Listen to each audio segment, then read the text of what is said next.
प्रदेश भाजपा कार्य समिति की एक विशेष बैठक आज शिमला में हुई, जिसमें केंद्रीय सूचना व प्रसारण मंत्री अनुराग सिंह ठाकुर, नेता प्रतिपक्ष जयराम ठाकुर, प्रदेश अध्यक्ष राजीव बिंदल, पार्टी प्रभारी अविनाश राय खन्ना, सह प्रभारी संजय टंडन, पंजाब के पूर्व प्रदेश भाजपा अध्यक्ष सुभाष बाराला, प्रदेश महामंत्री त्रिलोक जम्वाल, त्रिलोक कपूर, सांसद सुरेश कश्यप, किशन कपूर, इंदु गोस्वामी, डॉक्टर सिकंदर कुमार और कार्य समिति के अन्य सदस्य भी मौजूद रहे। बैठक में केंद्र में प्रधानमंत्री नरेंद्र मोदी सरकार के 30 मई को 9 साल पूरे होने को लेकर भाजपा द्वारा चलाए जाने वाले महाजनसंपर्क अभियान के बारे में रूपरेखा तैयार की गई। ये अभियान पहली से 30 जून तक चलाया जाएगा और इस दौरान केंद्र सरकार की उपलब्धियों को जन जन तक पहुंचाया जाएगा। बैठक में सभी नेताओं ने महाजनसंपर्क अभियान को लेकर अपने बहुमूल्य सुझाव दिए। केंद्रीय मंत्री अनुराग सिंह ठाकुर ने अपने संबोधन में कहा कि प्रधानमंत्री नरेंद्र मोदी के नेतृत्व में केंद्र सरकार ने पिछले 9 वर्षों के दौरान देश के सभी क्षेत्रों का भूतपूर्व विकास किया है और पूरे विश्व में अपनी एक अलग साख बनाई है। उन्होंने कहा कि केंद्र सरकार ने 3,60,000 से अधिक लोगों को पक्का मकान देने का काम किया है और आयुष्मान भारत योजना के तहत भी करोड़ों लोगों का मुफ्त इलाज सुनिश्चित हुआ है। अनुराग ठाकुर ने कहा कि कोरोना काल में भारत ने दुनिया के अनेक देशों को मुफ्त कोविड वैक्सीन देने का काम किया है और भारत आज रक्षा उपकरण निर्यात करने वाला देश बन गया है। सूचना व प्रसारण मंत्री ने कहा कि प्रधानमंत्री नरेंद्र मोदी ने देश को गुलामी की मानसिकता से बाहर निकालने का काम किया है और आज भारत विश्व की 5वीं सबसे बड़ी अर्थव्यवस्था बन गया है। उन्होंने कहा कि केंद्र सरकार ने हिमाचल को बल्क ड्रग पार्क सहित कई बड़े संस्थान दिए हैं और राज्य में 4 लेन का जाल बिछाया गया है।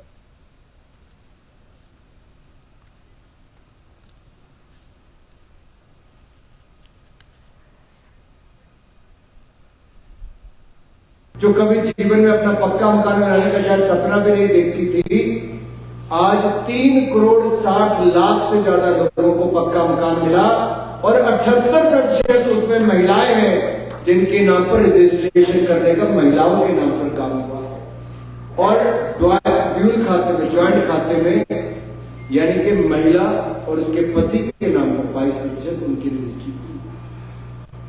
तो लखपति दीदी हमने बनाने का काम किया, मोदी सरकार ने किया। ये हमारी डबल इंजन की सरकार की उपलब्धियां हैं।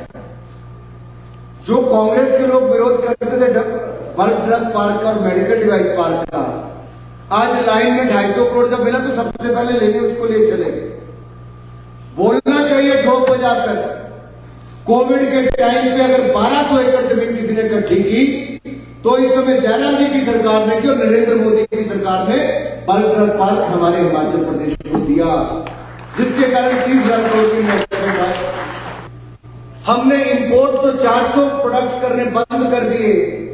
अब लड़ाकू विमान हो, हथियार हो, टैंक हो, गोला हो, मिसाइल हो, स्नो सूट हो, स्नो बूट हो, अब हिंदुस्तान के अंदर ही बनाते हैं और 16,000 करोड़ का एक्सपोर्ट हमने पिछले साल किया, 22,000 करोड़ का एक्सपोर्ट इस साल करेंगे और 24-25 में 40,000 करोड़ का एक्सपोर्ट हिंदुस्तान डिफेंस इक्विपमेंट का भारत से करेगा।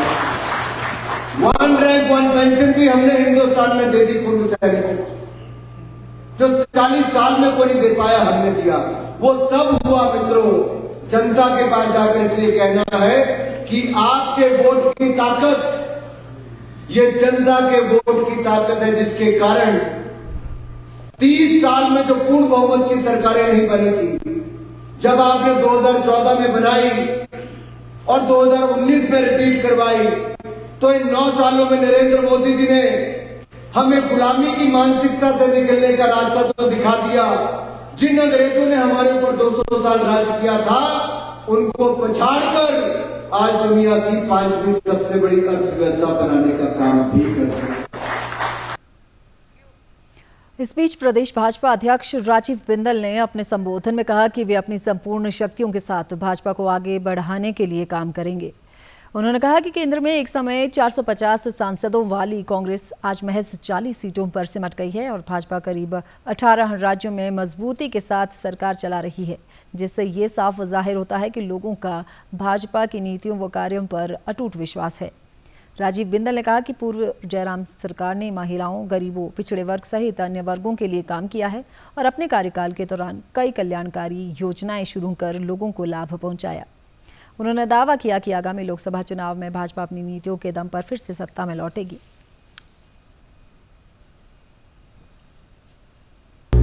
वो पार्टी कांग्रेस पार्टी जिसका परचम कश्मीर से कन्याकुमारी तक, जिसका परचम गुजरात से लेकर के अरुणाचल तक हुआ करता था, आज वो 2 या 3 राज्यों में सिमटी हुई दिखाई देती है और भारतीय जनता पार्टी 18-20 राज्यों के अंदर अपनी सरकार चला रही है। साथियों, उस समय और चुनौती का सामना करते हुए कार्यकर्ताओं की हिम्मत और मेहनत के साथ पार्टी जहां बढ़ी है, वहां आज किसी बात की चिंता करने की आवश्यकता नहीं है। साथियों, हम एक लक्ष्य को लेकर के चले। सत्ता प्राप्ति हमारे लिए साधन मात्र है। राष्ट्र का उत्थान, राष्ट्र के पुनर्वैभव का पुनर्स्थापना, इस लक्ष्य को लेकर के हम चले। इसलिए हमारे लिए सत्ता प्राप्ति करना और समाज की सेवा के लिए, किसी समय कहते थे भारतीय जनता पार्टी शहरों की पार्टी है, कभी कहते थे भारतीय जनता पार्टी उत्तर की पार्टी है। आज पूरे देश की नहीं, दुनिया की सबसे बड़ी राजनीतिक पार्टी के रूप में भारतीय जनता पार्टी खड़ी हुई है। इसके लिए हम आपको बहुत बहुत बधाई भी देते हैं, शुभकामनाएं देते हैं। विपक्ष के नेता जयराम ठाकुर ने कार्य समिति की बैठक को संबोधित करते हुए कहा कि केंद्र सरकार के 9 वर्ष के कार्यकाल पर कोई भी उंगली नहीं उठा सकता और जनता को विश्वास है कि यही सही नेतृत्व है। उन्होंने कहा कि केंद्र सरकार की ओर से हिमाचल को भी भरपूर मदद मिली है और अरबों रुपए की विकास योजनाओं का कार्य जारी है। जयराम ठाकुर ने कहा कि पूर्व भाजपा सरकार के कार्यकाल में प्रदेश में उल्लेखनीय विकास कार्य हुआ, जबकि कांग्रेस पार्टी ने झूठे वायदे कर सत्ता हासिल की है। उन्होंने कहा कि कांग्रेस पार्टी लोगों को दी गई 10 गारंटियों को कभी पूरा नहीं कर पाएगी। उल्टे सत्ता में आने के बाद सबसे पहला काम यही कि बिजली महंगी की, डीजल महंगा किया 3 रुपए, और तेल की महंगाई जो है 9 रुपए से ज्यादा लीटर जो है तेल महंगा हो गया। ऐसी एक नहीं है, बहुत सारी चीजों का हम जिक्र कर सकते हैं, लेकिन सही मायने में तो बात यह है कि हमको अपनी बात प्रभावी ढंग से करनी पड़ेगी। सिर्फ हम यही ना सोचें कि हमने अपनी बात कह दी और उनने सुन ली। हमको लोगों के बीच में जाना होगा, यह आवश्यकता है आज की तारीख में।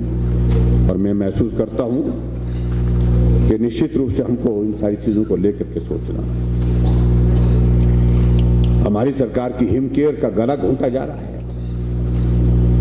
हिमकेयर के लिए जो पैसा देना है, उस पैसे को रोक दिया गया है,